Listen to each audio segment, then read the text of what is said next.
안녕하세요. 올해로 30대 후반이 된 구독자입니다. 요즘엔 이런 말을 많이 쓰죠. 인류애가 사라진다. 믿을 사람 한 명 없다.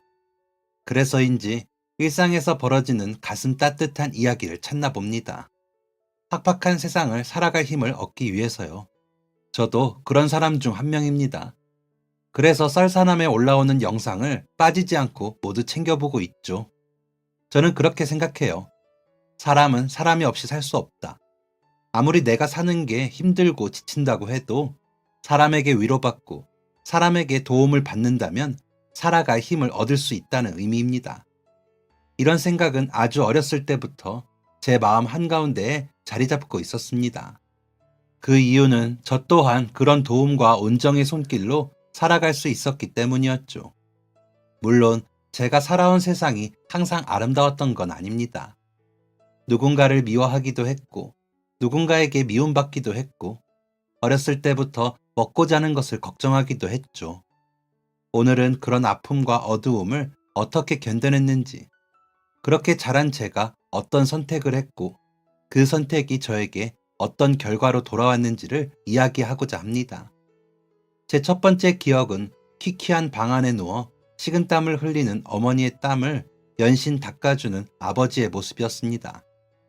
어머니는 누워있는 상태에서 손으로 이불을 말아쥐고 고통에 신음했어요. 아버지는 어머니가 혀나 입술을 깨물지 않도록 입술 사이에 천을 대어 넣으셨죠.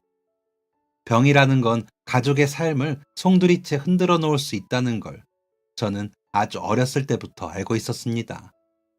아침에 일어나서 가장 먼저 하는 일은 어머니 코 밑에 손을 대는 것이었어요. 잘 느껴지지 않는다 싶으면 휴지 한 장을 뜯어와 어머니 코앞에 두었죠. 휴지가 흔들린다면 안도의 한숨을 내쉬었습니다. 어머니가 아직은 살아있구나 라고 생각하면서요. 국민학교도 안 간 어린아이가 하기엔 다소 무서운 생각이죠. 아버지는 바쁜 분이셨습니다. 학교도 제대로 나오지 못해 배운 것 없던 아버지가 할 수 있는 일은 많지 않았습니다. 아무리 열심히 일하고 잠자는 시간을 줄이며 일을 해도 가난에서 벗어날 수 없었어요. 그저 입에 풀칠하는 데 만족하고 삶을 연명하는 데 그쳤죠. 다행스럽다고 해야 할까요? 저는 저를 욕구가 없는 사람이라고 생각했습니다. 먹고 싶은 것도, 가지고 싶은 것도, 하고 싶은 것도 없었죠. 그런데 지금 와서 생각해보면 저는 욕구가 없었던 게 아니라 무언가를 가지고 싶다고 생각해 본 적이 없던 거였어요. 단 한 번이라도 원하는 것을 가지고 단 한 번이라도 특별한 경험을 해봤다면 저에게도 가지고 싶은 것, 하고 싶은 것이 있었을 텐데 저에게는 그것마저 사치였던 거죠. 어찌어찌 8살이 되어 국민학교에 들어갔습니다. 그곳에서 친구들도 만나고 새로운 것들을 경험하게 되었어요. 놀이터에서는 어떤 놀이를 하면서 시간을 보내는지, 또래 아이들과는 어떤 말을 주고받는지, 무슨 간식이 있고 그 간식들의 가격은 어떻게 되는지와 같은 거였죠. 그런데 제가 할 수 있는 건 듣고 말하고 보는 것뿐이었습니다. 몸으로 하는 것 외에 다른 준비가 필요한 건 아무것도 하지 못했어요. 학교를 마치고 작은 문방구에 가서 이런저런 간식을 샀습니다. 물론 제가 아닌 친구들이요. 한두 번도 아니고 몇 번씩이나 아무것도 없이 집으로 돌아가자 아이들이 제게 물었습니다. 야, 너는 안 먹어? 저는 솔직하게 대답했어요. 응. 왜? 배가 안 고파? 그런데 이건 배가 안 고파도 먹을 수 있는데. 저는 다시 대답했습니다. 나 돈 없어. 친구들은 천진난만한 얼굴로 말했죠. 그럼 엄마한테 달라고 해. 저는 또다시 말했습니다. 우리 엄마 아픈데. 친구는 웃는 낯으로 또다시 말했습니다. 약 먹으면 되지. 저는 고개를 갸우뚱하며 집으로 돌아갔습니다. 어머니는 깊이 주무시고 계셨습니다. 집에 돌아오면 항상 식은땀을 흘리며 낑낑거리셨는데 오랜만에 깊은 잠에 든 듯 숨소리를 내며 주무시고 계셨어요. 저는 한참 동안 어머니의 곁에 앉아 있다가 어머니의 어깨를 슬며시 흔들었습니다. 엄마! 어머니는 여전히 주무셨고 저는 다시 어머니를 불렀습니다. 엄마! 어머니를 부르는 게 서너 번 반복됐을까요? 어머니가 힘겹게 눈을 뜨셨습니다. 어머니는 힘겹게 인상을 찌푸리며 눈을 뜨셨어요. 저는 어머니가 눈을 뜨시자마자 학교에서 친구들에게 들은 말을 그대로 전했습니다. 엄마, 다른 사람들은 배가 많이 안 고파도 뭘 먹는데. 저는 어머니의 반응이 어떤지 상관하지 않고 아무 생각 없이 또 한마디를 뱉었습니다. 나 돈 없어. 간식 먹게 돈 줘. 어머니는 흔들리는 동공으로 저를 바라보셨습니다. 엄마, 아프면 약을 먹으면 된대. 약 먹어. 이 말이 끝났을 때 뒤에서 문이 힘겹게 닫히는 소리가 들렸어요. 공사장에서 일을 하고 돌아오신 아버지가 입고 있던 외투를 떨어뜨린 소리였죠. 아빠? 아버지는 제 손을 거칠게 끌고 새 가족이 함께 살던 단칸방을 나오셨습니다. 아버지는 허리춤에 손을 얹고 제 앞에서 돌아선 채 한참을 씩씩거리셨어요. 호흡을 고르고 몸을 부들부들 떠셨습니다. 화를 내지 않으려고 안간힘을 쓰는 모습이었죠. 들썩거리던 아버지의 어깨가 낮아지고 아버지의 숨소리가 작아지고 깊은 한숨이 얕은 한숨으로 변했을 때 아버지는 뒤를 돌아 저를 바라보셨습니다. 아버지는 제 팔을 부여잡고 떨리는 목소리로 물으셨어요. 너 도대체 왜 네 엄마한테 그런 말을 한 거야? 저는 아무것도 모르겠다는 표정으로 아버지께 물어봤습니다. 애들이 그러는데 돈이 없으면 엄마 아빠한테 달라고 하래. 아프면 약을 먹으라는데 아빠는 그런 것도 몰랐던 거야? 아버지는 무너지는 표정으로 저를 끌어안은 채 한참을 우셨습니다. 아버지의 눈물의 의미를 알게 된 데는 꽤 오랜 시간이 걸렸죠. 집이 가난했던 이유는 어머니의 약값 때문이었습니다. 흔치 않은 질병이었기 때문에 어머니에게 들어가는 약값은 상상 이상이었고 그 약값을 감당하기 위해서 아버지는 잠자는 시간마저 줄여가며 몸이 세계인 것처럼 일을 하셨어요. 당연히 아버지의 얼굴을 볼 수 있는 날은 많지 않았고 가끔 비가 오거나 일이 일찍 끝나는 날이라면 아버지는 늘 잠만 주무셨습니다. 아버지는 피곤한 몸을 이끌고 집으로 들어오면 그동안 밀린 집안일을 하셨습니다. 그렇다고 꼼꼼히 무언가를 하는 건 아니었어요. 눈에 보이는 쓰레기를 치우고 몇 개의 설거지를 하는 거였죠. 꿉꿉하고 퀴퀴한 냄새가 나는 단칸방에서 집안일을 해봤자 딱히 달라지는 건 없었으니까요. 짧은 정리를 끝내고 나면 아버지는 완전히 녹초가 되어 쓰러지듯 주무셨습니다. 저와의 대화는 잘 있었니? 잘 있었어요. 씻거라. 네. 잘 자라. 안녕히 주무세요. 가 끝이었죠. 저는 아버지를 참 좋아했는데 그런 아버지와 대화 한번 못 해본다는 것이 참 아쉬웠습니다. 그래서 자연스럽게 집안일을 하기 시작했어요. 아버지가 집에 돌아오셨을 때 집안일만 안 하면 저와 대화할 시간이 생길 것 같았기 때문이죠. 하지만 제 바람대로 되지는 않았습니다.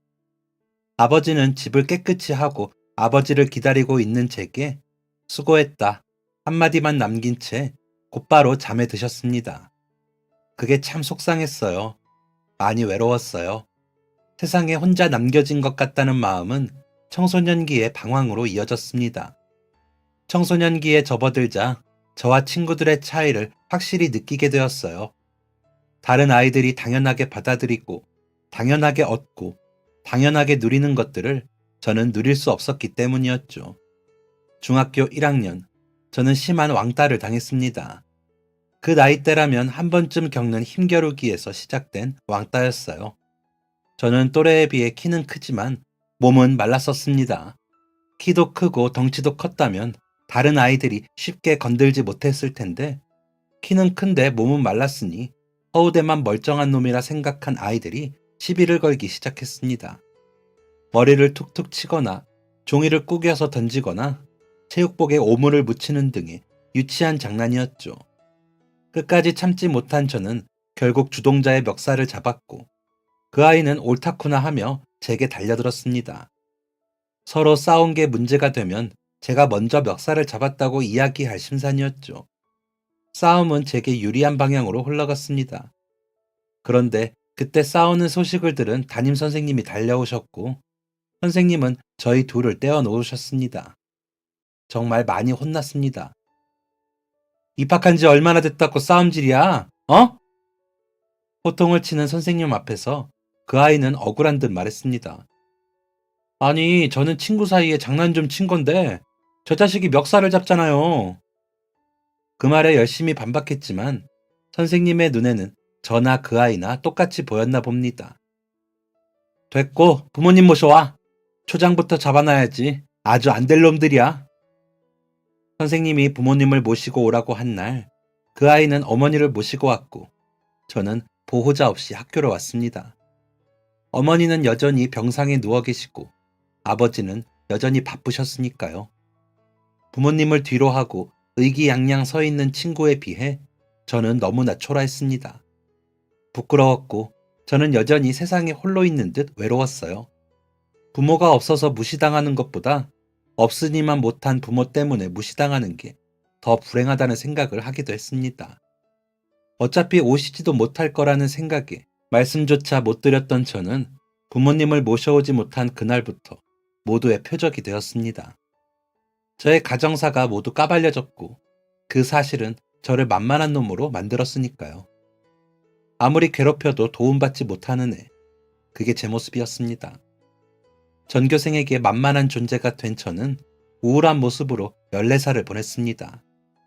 아버지는 이런 제 상황을 살필 여력이 되지 않으셨죠. 어머니는 그 사이에 병세가 더욱 악화되셨으니 어머니에게 그걸 바랄 수도 없는 노릇이었습니다. 그래서 선택한 게 저를 괴롭히는 아이들을 제가 먼저 공격하는 거였어요.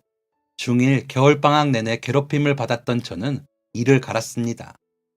그리고 15살이 되었을 때 제 왕따를 주도하기 시작했던 그 아이를 때려 눕혔죠. 학교가 크게 뒤집힐 정도로 큰일이었습니다. 주도자와 함께 다녔던 아이들까지 싸움에 끼어들면서 상황이 더 커졌던 것도 있었습니다. 이때는 부모님을 모시고 오지 않을 수도 없었어요.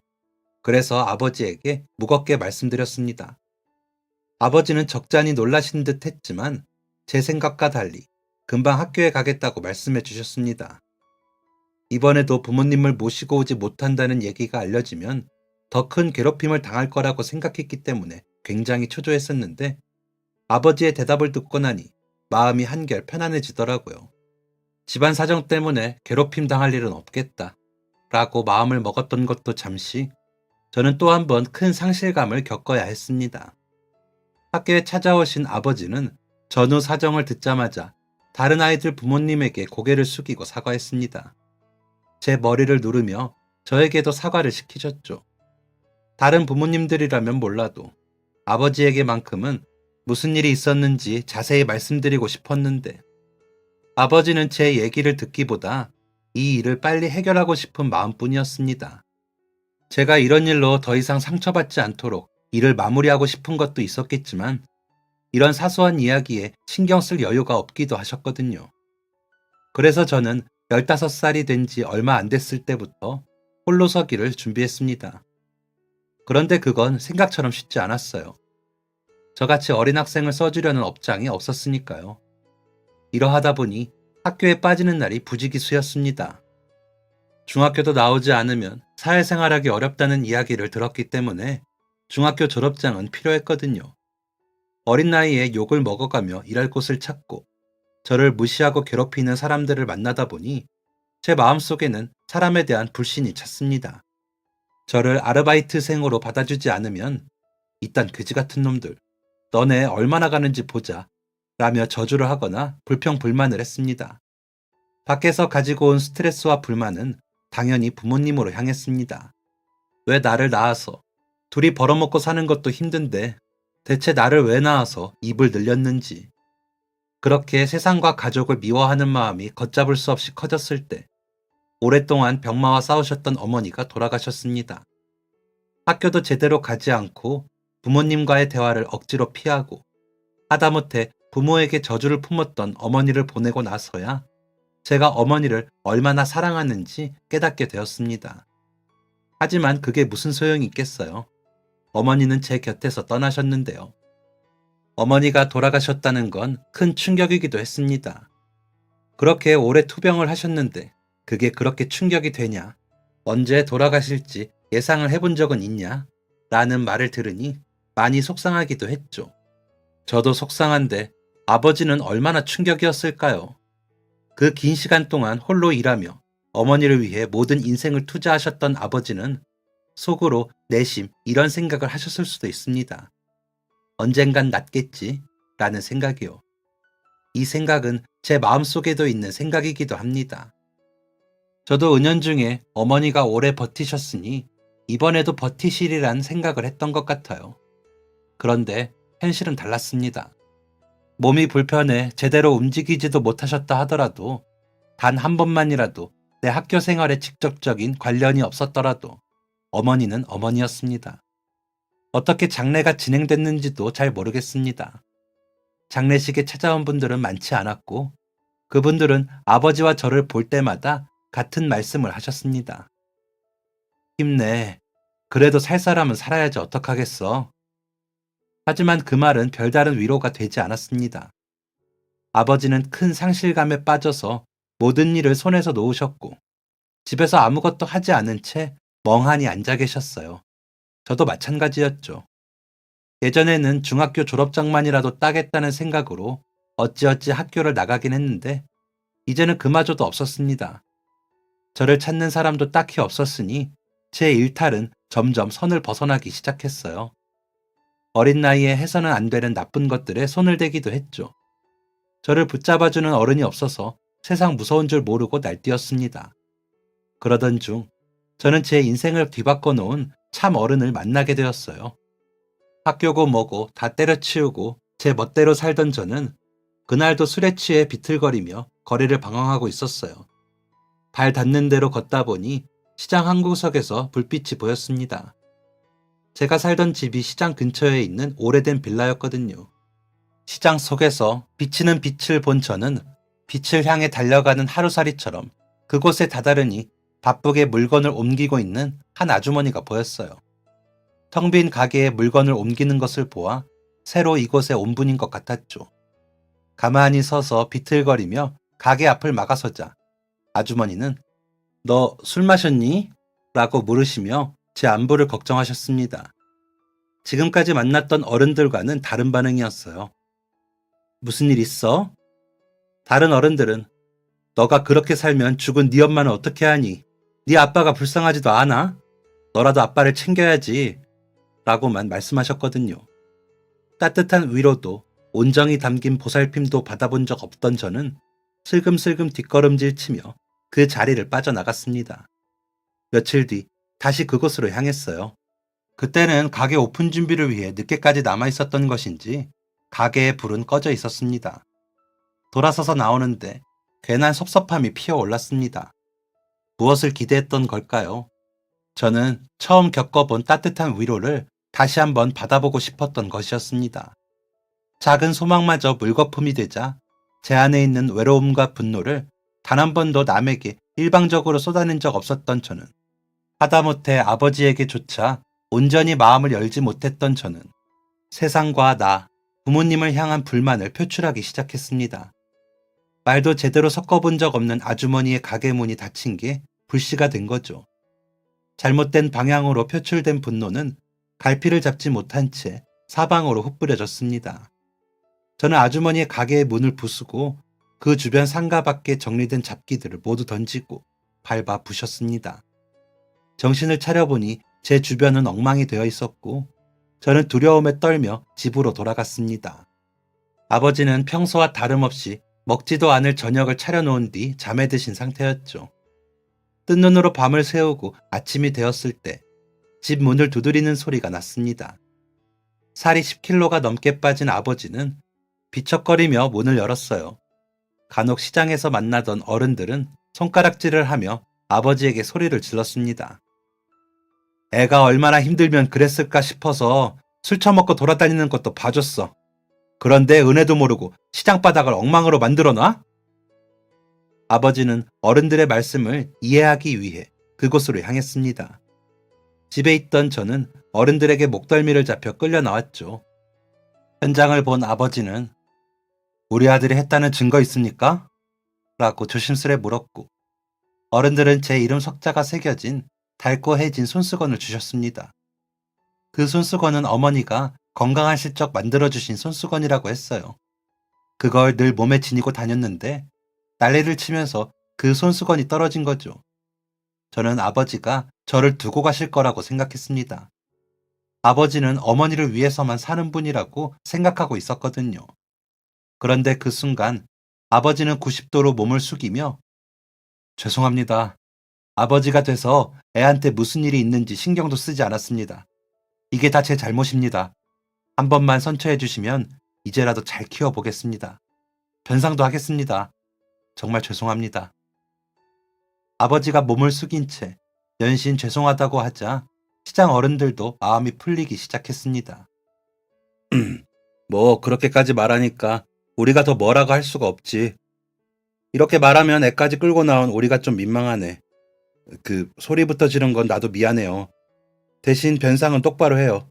알겠어요? 집으로 돌아온 아버지는 제게 왜 그랬는지 묻지 않으셨습니다. 제 얼굴조차 보지 못하고 내가 미안했다 라고 말씀하시기만 했죠. 아버지는 곧장 장로 한 구석에 있는 작업복을 꺼내셨습니다. 다음 날부터 다시 일을 나가기 시작하셨어요. 오랫동안 일을 쉬었었기 때문에 한동안은 또 아버지의 얼굴을 보기 힘들었죠. 그런데 어느 저녁날 친구도 가족도 없이 외로워하던 저에게 누군가 찾아왔습니다. 계세요? 누가 찾아온 건가 싶어 문을 열어보니 얼마 전 시장에서 장사를 시작하신 아주머니가 보였습니다. 아주머니는 제가 문을 닫으려는 게 눈에 보이는지 닫으려는 문틈 사이로 발을 쏙 집어넣으셨습니다. 잠깐. 아줌마가 반찬 좀 해왔어. 우리 아들보다 조금 어린데 몸이 너무 말랐더라. 이거 줄 테니까 아버지 오시면 같이 먹어. 알겠지? 엉겁결에 손에 쥐어진 반찬통을 손에 들고 후다닥 떠나는 아주머니를 바라보았습니다. 아주머니는 뒤를 휙 돌아보며 그거 가져다 주러 와야 된다. 나 그거 말고 반찬통 없어.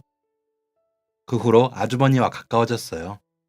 반찬을 먹고 통을 가져다 드리고 아주머니가 주신 과일을 들고 집으로 돌아가면서 말이죠. 친구도 가족도 없이 외롭게 살던 제게 대화할 수 있는 상대가 생겼다는 것. 인간적인 상호관계를 할 수 있는 존재가 생겼다는 건 충분한 위로였습니다. 얼굴이 밝아지기 시작하자 제게 먼저 인사를 건네는 사람이 많아졌어요. 제 뒤에서 혀를 끌끌 차던 목소리도 더 이상 들리지 않게 되었습니다. 집에서 콧노래가 나자 아버지도 기운을 차리셨고 집안에서도 짧은 대화를 할 정도는 되었습니다. 사실 아버지와의 관계가 가장 어려웠어요. 어렸을 때부터 아버지와는 긴 대화를 안 했었으니까요. 외로움과 불안함으로 꽁꽁 싸매어져 있던 저는 천천히 마음의 문을 열었습니다. 외롭고 불안하게 만드는 원인이 사라지고 있었으니까요. 2년 정도가 지났을까요? 저는 더 이상 악몽에 시달리지 않게 되었고 다시 한번 공부의 뜻을 가지게 되었습니다. 그런데 제대로 된 학교 생활도 해본 적 없던 제가 공부를 꿈꾸는 건 현실적으로 불가능해 보였습니다. 그때 저를 도와준 게 바로 아주머니의 아들이었어요. 윤석이 형은 갓 20살이 된 대학생이었습니다. 꽤 공부를 잘했기 때문에 제 검정고시를 도와줄 능력이 충분했죠.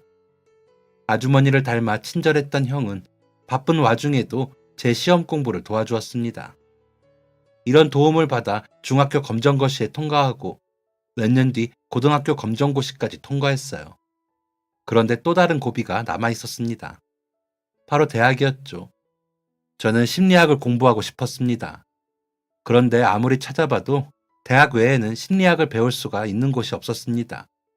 하지만 저는 돈이 없었어요. 아버지가 여전히 일을 하시고 저도 알바를 하고 있지만 그렇게 모은 돈을 제 등록금으로 쓰기는 어려웠습니다. 일단 사람처럼 사는 게 중요했으니까요. 곰팡이 핀 퀴퀴한 오래된 빌라에서 벗어나 나름 깔끔한 집으로 이사를 하고 해진 옷은 버리고 나름 깔끔한 옷을 사고 가끔 외식도 하고 그런 삶을 살아야 했으니까요. 그래서 대학 입학을 미룬 채 알바에 몰두했습니다. 어느 정도 돈이 모이고 이 정도면 대학 입학을 다시 준비할 수 있겠다는 생각을 하고 있을 때 병원에서 연락이 왔습니다. 아버지가 현장에서 일을 하다가 크게 다쳤다고요. 여느 때와 다름없이 일을 하다 잠시 휴식하고 있을 때 위쪽에서 벽돌보다 크고 무거운 돌이 떨어졌고 그게 하필 옆으로 누워 휴식을 취하고 있던 아버지의 허벅지로 떨어졌다고 합니다.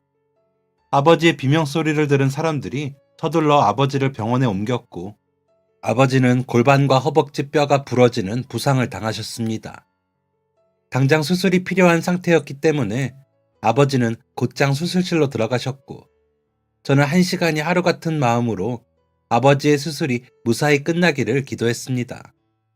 몇 시간에 걸친 수술이 끝나고 나온 의사 선생님은 아버지의 수술이 잘 마무리되었다는 말과 더불어 상처가 아물고 재활 치료를 마친 뒤 일상에 복귀하기까지 꽤 오랜 시간이 걸릴 것이라는 말을 전했습니다. 저는 대학을 포기했습니다. 다행히 산재 처리가 돼서 모든 병원비를 감당하지 않아도 됐지만 먹고 살아야 했으니까요. 아버지와 제가 함께 돈을 벌어서 아끼며 살아왔는데 이제는 혼자 벌게 되었으니까요. 하루에 알바를 몇 개씩 하고도 새벽에 집으로 돌아오면 공부를 했던 저는 책을 정리하기 시작했습니다. 조금만 더 하면 원하던 대학에 갈 수 있을 거라 생각했는데 이렇게 생각하지도 못한 상황 때문에 그동안 꿈꿔왔던 목표가 한순간에 바스러지자 눈물이 쏟아졌습니다. 엉엉 울며 책을 빨간 줄로 감싸서 묶고 겨우 일어나 밖으로 옮기려고 할 때 집 문이 열렸습니다. 문을 열고 들어온 사람은 바로 윤석이 형이었어요. 형, 걱정돼서 와봤더니 짐은 왜 싸고 있어? 저는 눈물도 멈춘 채 책을 슬며시 등 뒤로 숨겼습니다. 왜 세상 짐을 다 짊어지려고 하냐? 형은 저에게 진심 어린 조언과 위로를 해주었습니다. 아주머니와 윤석이 형이 아무리 잘해준다고 해도 남은 남이라고 생각해 왔었던 것 같아요. 그래서 아버지가 다치셨을 때 나 혼자 이 상황을 헤쳐나가려고 했던 것이죠. 혼자가 아니라는 걸 알게 되자 살아갈 힘이 생겼습니다. 눈앞에 안개가 낀 듯 아무것도 보이지 않았는데 조금씩 방법이 보이기 시작했어요. 아버지가 일상생활을 하실 수 있을 정도로 회복되었을 때 저는 대학에 합격증을 손에 넣었습니다. 해준 것도 없는데 혼자서 이렇게 잘 커주다니 아빠가 너무 부끄럽다. 고생했다. 아버지는 제 손을 잡고 한참 눈물 흘리셨고 아주머니는 저를 꼭 끌어안아 주시며 장하다고 칭찬해 주셨습니다. 그날 처음으로 형과 술을 마셨던 것 같네요. 그전에는 형이 절대 술을 못 마시게 했었거든요. 술을 마시게 되면 술에 의지하게 되고 바쁘고 치열하게 살아도 모자라는 시기에 술을 먹는데 시간을 쏟게 된다면서 말이죠. 22살이 되던 해 저는 처음으로 술잔을 기울이며 그동안 있었던 추억들을 공유했습니다. 그렇게 열심히 준비한 대학에서 하고 싶은 공부를 하게 되니까 그것만큼 행복한 게 없더라고요. 선후배 동기들과 함께 과제를 하는 것도, 대화하는 것도, 캠퍼스를 걷는 것 전부 행복했습니다. 그리고 한 여선배와 친해지게 되었어요. 선배이기는 하지만 제가 입학을 늦게 했기 때문에 동갑이었죠. 그 나이대의 젊은이들이라면 한 번쯤 풋사랑을 겪거나 하죠. 저에게 있어 선배는 그런 의미였습니다. 선배는 적극적으로 대시했지만 그 마음에 응답할 수는 없었어요. 아직 군대도 다녀오지 않은 제가 그 마음을 받아줄 수는 없었죠. 대학교 1학년을 마치고 휴학계를 냈습니다. 그리고 길다면 긴 군대 생활이 시작됐죠. 군대 가기 전날 선배는 집 앞으로 찾아와서 말했습니다. 나 기다릴 수 있어. 다른 남자 안 만나고 기다리고 있을 테니까. 그러니까 군대 다녀오면 나랑. 선배는 말을 끝맺지 못했습니다.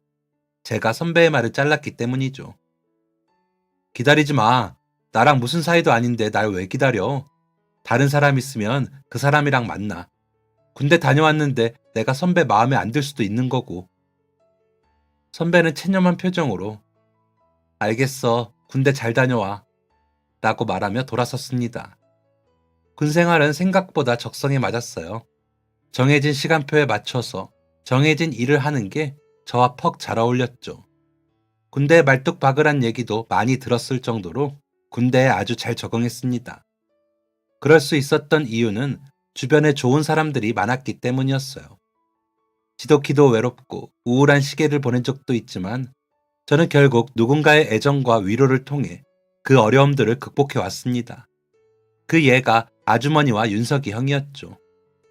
대학에 입학했을 때 신입생보다 나이가 많아 적응하지 못하고 있는 저를 이끌어준 어린 친구도 있었습니다. 군대에서도 마찬가지였어요. 포기하고 싶고 막막한 감정이 들 때면 선임이 저를 불러 이런저런 이야기를 해주었습니다.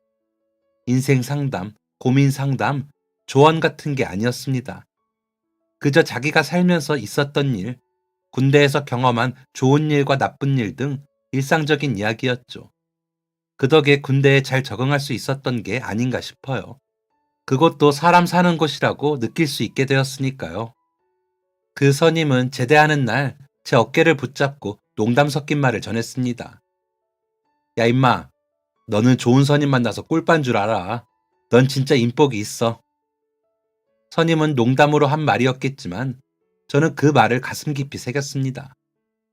내가 얼마나 많은 사람들의 돌봄과 애정을 받으며 살아왔는지, 내 인생 전반에 걸쳐 힘겨운 일들이 지속될 때 누구의 도움으로 그 일들을 이겨냈는지를 알게 되니 세상이 아름답게 보였습니다.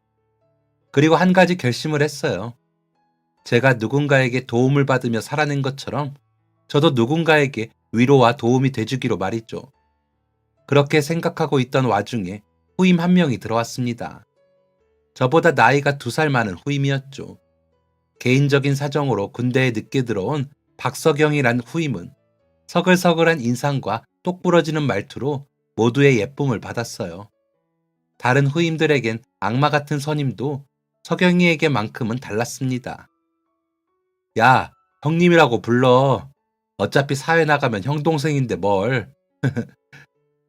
장교들도 마찬가지였죠. 말귀 잘 알아듣고 일머리 있고 예의 바르고 깍듯한데 싫어할 이유가 없었으니까요. 저는 석영이를 곁에서 지켜볼 뿐 깊은 대화를 한다거나 직접적으로 석영이를 챙겨주진 않았습니다. 사실 나이도 저보다 많아서 조금 부담스러운 부분이 없지 않아 있었어요. 무엇보다 제가 아니어도 챙겨줄 사람이 많았거든요. 그랬기 때문에 저는 제 시선을 석영이가 아닌 다른 쪽으로 돌렸습니다. 석영이와 함께 입대한 이희찬이라는 친구였죠. 희찬이는 잘 웃는 편이 아니었습니다. 말도 단답형으로 하고 필요한 말 외에는 말도 잘 하지 않았죠. 아, 쟤는 재미가 더럽게 없어. 라는 말이 들려 고개를 돌리면 그곳에는 항상 희찬이가 있었습니다. 반응이 없는 대상일수록 자꾸 건드리고 싶은 심리가 있는 거 알고 계신가요? 조금 짓궂은 선임과 동기들은 희찬이를 툭툭 건드렸습니다. 언제쯤 화를 내나 보자를 생각했던 거겠죠. 희찬이는 단 한 번도 얼굴을 붉히거나 화를 내지 않았습니다. 자기에게 물건을 던지면 그걸 집어다 던진 사람들에게 돌려주었고, 욕을 들어도 고개를 한번 끄덕이고 자리를 떠났습니다. 저는 희찬이에게 나쁜 감정이 없는데도 희찬이가 무슨 생각을 하고 있는지 모르겠더라고요. 군대에서 만난 사람들에게 정을 붙이지 않으려는 것처럼 보이기까지 하는 희찬이가 처음으로 마음을 연 사람이 석영이었습니다. 둘이 근무를 서면서 친해졌다고 들었습니다. 석영이의 의외로 진지한 모습에 희찬이가 마음의 문을 열었고, 희찬이가 웃기다는 의외의 사실을 안 석영이는 그날부터 희찬이와 보내는 시간이 많아졌습니다. 마음 붙일 곳이 생겼기 때문일까요? 희찬이의 표정은 점점 밝아졌고 저나 다른 사람들 모두 이제야 제가 무슨 생각을 하고 있는지 알겠다로 말하며 희찬이의 변화를 긍정적으로 바라보고 있었습니다. 그런데 어느 날부터 희찬이의 얼굴에 그늘이 생겼어요. 무슨 일이냐고 물어봐봤자 대답을 해주지 않을 거라는 생각에 석영이를 불러 몰래 이야기했습니다. 석영이는 입에 손가락을 올리고 주변을 둘러본 후에야 이야기를 꺼냈어요. 이병장님만 알고 계셔야 합니다. 희찬이가 절대 말하지 말라고 했는데 이병장님이니까 말씀드리는 겁니다. 무슨 얘기를 하려고 일어나 가만히 지켜보고 있는데 또 한 번 주변을 둘러본 서경이는 조용히 말을 시작했습니다. 얼마 전에 희찬이 아버지가 공사장에서 크게 다치셨다고 합니다. 공사장 얘기를 듣자마자 털이 삐쭉 섰습니다. 아버지의 일이 기억났거든요. 다치셨다고? 얼마나? 걔가 말을 워낙 아껴서 잘 모르겠지만 정말 크게 다치신 것 같았습니다. 수술도 크게 하셨다고 합니다. 희찬이에 대해 아는 게 별로 없었던 저는 그날 희찬이에 대해 참 많은 걸 알게 되었습니다. 어머니 없이 홀아버지 손에서 컸다는 것과 어머니가 셋째를 낳은 지 얼마 되지 않아 돌아가셨다는 것까지 말이죠. 이 외에도 다른 이야기가 많은데 그건 희찬이한테 자세히 들으셨으면 좋겠습니다. 이 병장님. 저는 희찬이와 같은 근무를 서게 되는 날만을 기다렸어요. 희찬이는 여느 때와 다름없이 무표정한 얼굴로 제 옆에 섰습니다. 별일 없냐? 아주 유치한 안부로 말문을 열었습니다. 희찬이는 딱딱한 말투로 예, 잘 지내고 있습니다. 약간의 침묵이 흐른 뒤 저는 제 이야기를 하기에 앞서 희찬이에게 이것저것 물었습니다. 뭐 하다 왔냐? 알바하다가 왔습니다. 무슨 알바? 그냥 할 수 있는 건 다 하다 왔습니다. 그래? 왜 그렇게 열심히 일한 거야?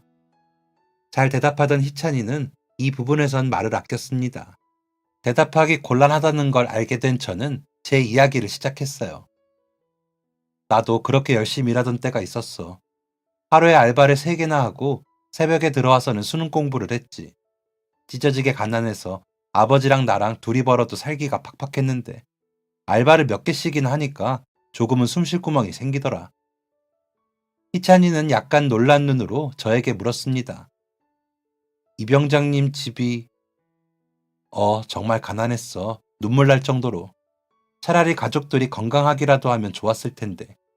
어머니는 내가 아주 어릴 때부터 아프셔서 결국 끝까지 아프시다 돌아가셨어. 아버지는 어머니 병원비 대랴 약값 대랴 평생 동안 일만 하셨고 어머니가 돌아가시니까 삶의 목적을 잃으셨는지 한 1년 반 정도는 멍하니 사셨었지. 희찬이는 제 이야기에 흥미가 있는 듯 했습니다. 처음으로 대답이 아닌 질문을 했죠. 아버지는 어떻게 지내시나요? 잘 지내셔. 일하다가 사고로 많이 다치셨는데 수술받고 재활도 열심히 하셔서 일상생활엔 지장이 없으셔. 희찬이는 안도감이 느껴지는 한숨을 쉬었습니다. 이때다 싶어서 물었습니다. 너는 별일 없어? 티 납니까? 저는 고개를 끄덕였고 희찬이는 처음으로 자신의 이야기를 꺼내놓았습니다. 마음의 문을 연 것이었죠.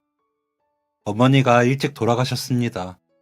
저희 집도 그리 넉넉한 편은 아니었지만 집이 잘 살고 못 살고를 떠나 어머니가 돌아가시기 전까지는 행복했습니다. 셋째 동생이 생겼을 때까지 말입니다. 언제쯤 태어날까 손가락 꼽으면서 기다리고 있었는데 동생이 태어난 지 얼마 안 돼서 어머니가 돌아가셨습니다. 난산이었지 말입니다. 저는 아이를 낳다가 사람이 죽을 수도 있다는 걸 그때 처음 알았습니다. 희찬이는 앞을 응시한 채 덤덤히 말했습니다. 아버지는 막내를 미워하셨습니다. 막내 때문에 어머니가 돌아가셨다고 생각하셨으니까 말입니다. 어머니가 돌아가신 데는 그 누구의 죄도 없는데 갑작스럽게 어머니가 돌아가시고 나서 아버지는 방황하셨습니다. 그렇게 회사에서도 잘리고 집에 왔는데 막내는 밉고 그렇다고 애를 어떻게 할 수 있는 건 아니니까 밖에서 일을 하기 시작하셨습니다. 새벽같이 나가서 밤늦게 들어오면 막내는 보지 않아도 됐으니까 말입니다. 제가 할 수 있는 건 희찬이와 똑같이 앞을 응시하며 고개를 끄덕이는 것뿐이었습니다. 아버지는 저와 둘째에게까지 관심을 끄셨습니다. 아예 집안일에 관심을 두지 않으셨습니다. 그래서 일을 시작했습니다. 아버지가 주는 돈으로는 동생들이 하고 싶은 걸 시켜주지 못했기 때문입니다. 아버지는 먹고 사는데 필요한 최소한의 금액만 주셨었습니다. 언뜻 본 희찬이의 손에는 마디마디마다 굳은 살이 베겨 있었습니다. 제 손과 비슷한 모양새였죠. 그럼 지금 동생들은 어떻게 지내? 희찬이는 잠시 말을 아꼈다가 다시 말을 이었습니다. 아버지한테 맡기고 왔습니다.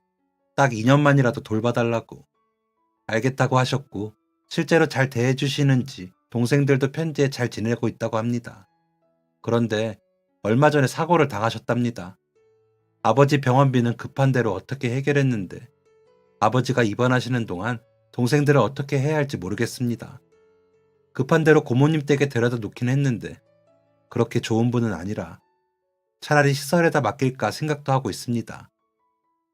저는 희찬이의 어깨를 두드려 주었고 그날 희찬이와의 대화는 그렇게 끝이 났습니다.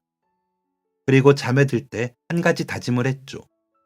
멀게만 보였던 제삿 날이 코앞으로 다가왔고 저는 많은 사람들에게 아쉽지만 아쉽지 않은 인사를 건넸습니다. 잘 지내고 나는 먼저 사회로 간다. 다들 앓는 소리를 했죠. 저는 마지막으로 희찬이의 어깨를 두드려 주었고 옆에 있던 간부에게 잘 부탁한다는 말을 끝으로 위병소를 나왔습니다. 제가 간부에게 부탁한 건 제가 군대에 있는 동안 모은 월급 전부였습니다. 복학하면 생활비에 보탤 생각으로 먹을 거 안 먹고 살 거 안 사고 하다못해 나가면 돈 쓸까봐 외출과 휴가도 줄이며 모은 돈인데 그걸 희찬이에게 주고 왔어요. 제가 줬다는 것을 알면 희찬이는 죽어도 받지 않을 것을 알기 때문에 그렇게 몰래 줄 수밖에 없었습니다. 그렇게 꽤 오랜 세월이 흘렀습니다. 복학 후 대학을 무사히 졸업한 저는 우연히 한 사람을 만나게 되었어요. 대학에 입학했을 때 만났던 동갑내기 선배였죠. 우연한 만남이었음에도 선배는 예전과 같은 표정으로 저에게 인사를 건넸습니다.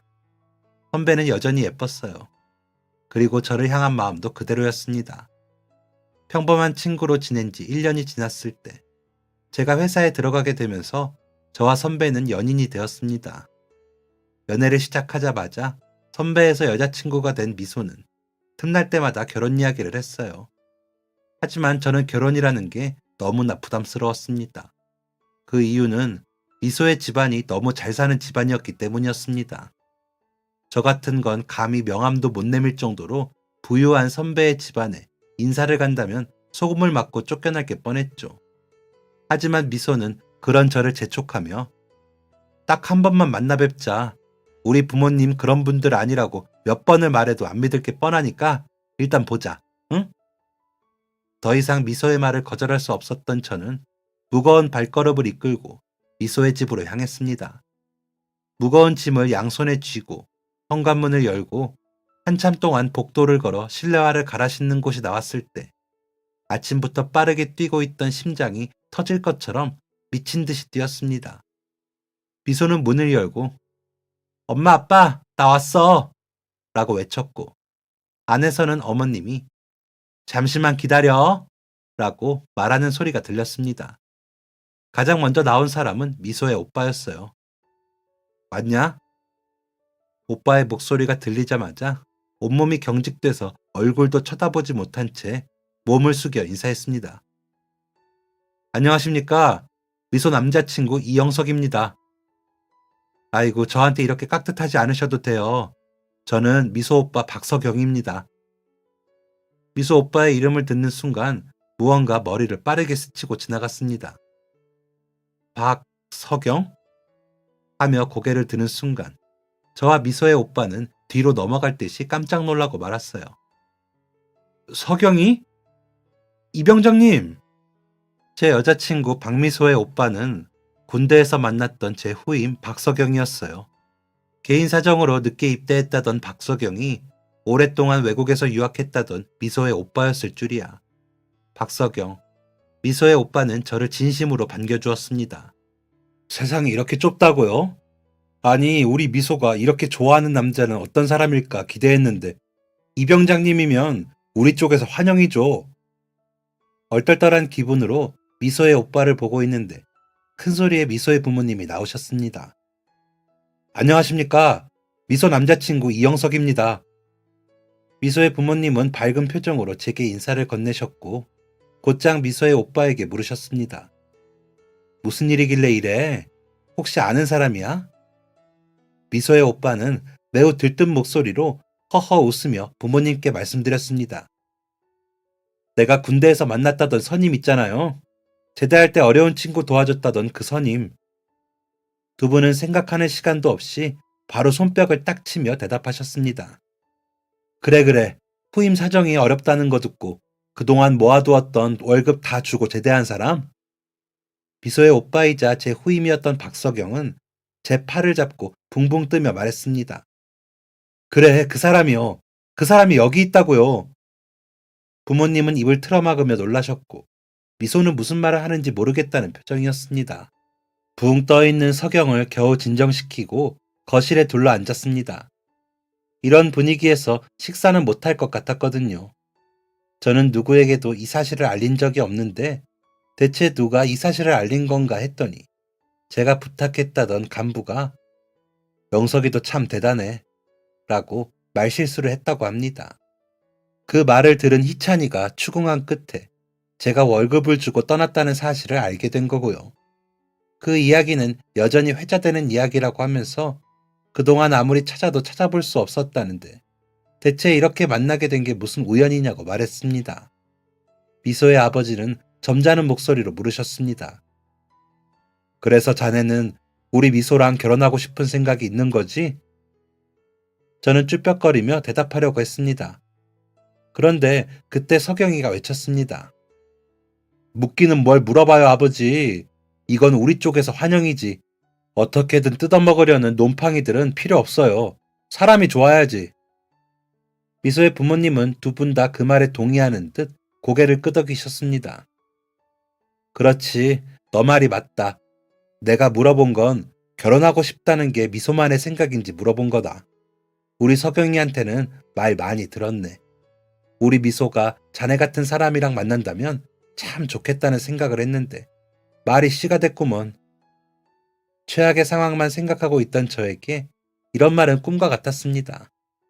저는 그날 밥 먹는 것도 잊은 채로 그동안 제가 살아온 이야기를 전해드렸어요. 미소의 오빠는 힘든 건 알고 있었지만 그 정도일 줄은 몰랐다며 놀랐고 아버님과 어머님은 조용히 눈물을 삼키셨죠. 그리고 현재 저는 미소와 두 아이를 낳아 행복하게 잘 살고 있습니다. 제 아버지가 어떤 분이신지 어머니가 어떻게 돌아가셨는지는 미소의 부모님에게 중요한 게 아니었어요. 제가 결혼을 준비하면서 아버지의 건강은 놀라울 정도로 회복됐고 그 과정에서 아버지의 마음속에 있던 마음의 병을 찾게 되었습니다. 여러 가지 심리치료를 병행하다 보니 아버지는 예전보다 많이 활기를 찾게 되셨어요. 결국 제 아버지도 사람에게 위로받고 사람에게 도움을 받으신 거죠. 서두에 적었듯 사람은 사람 없이 살 수 없다는 것을 요즘 더더욱 느끼고 있습니다.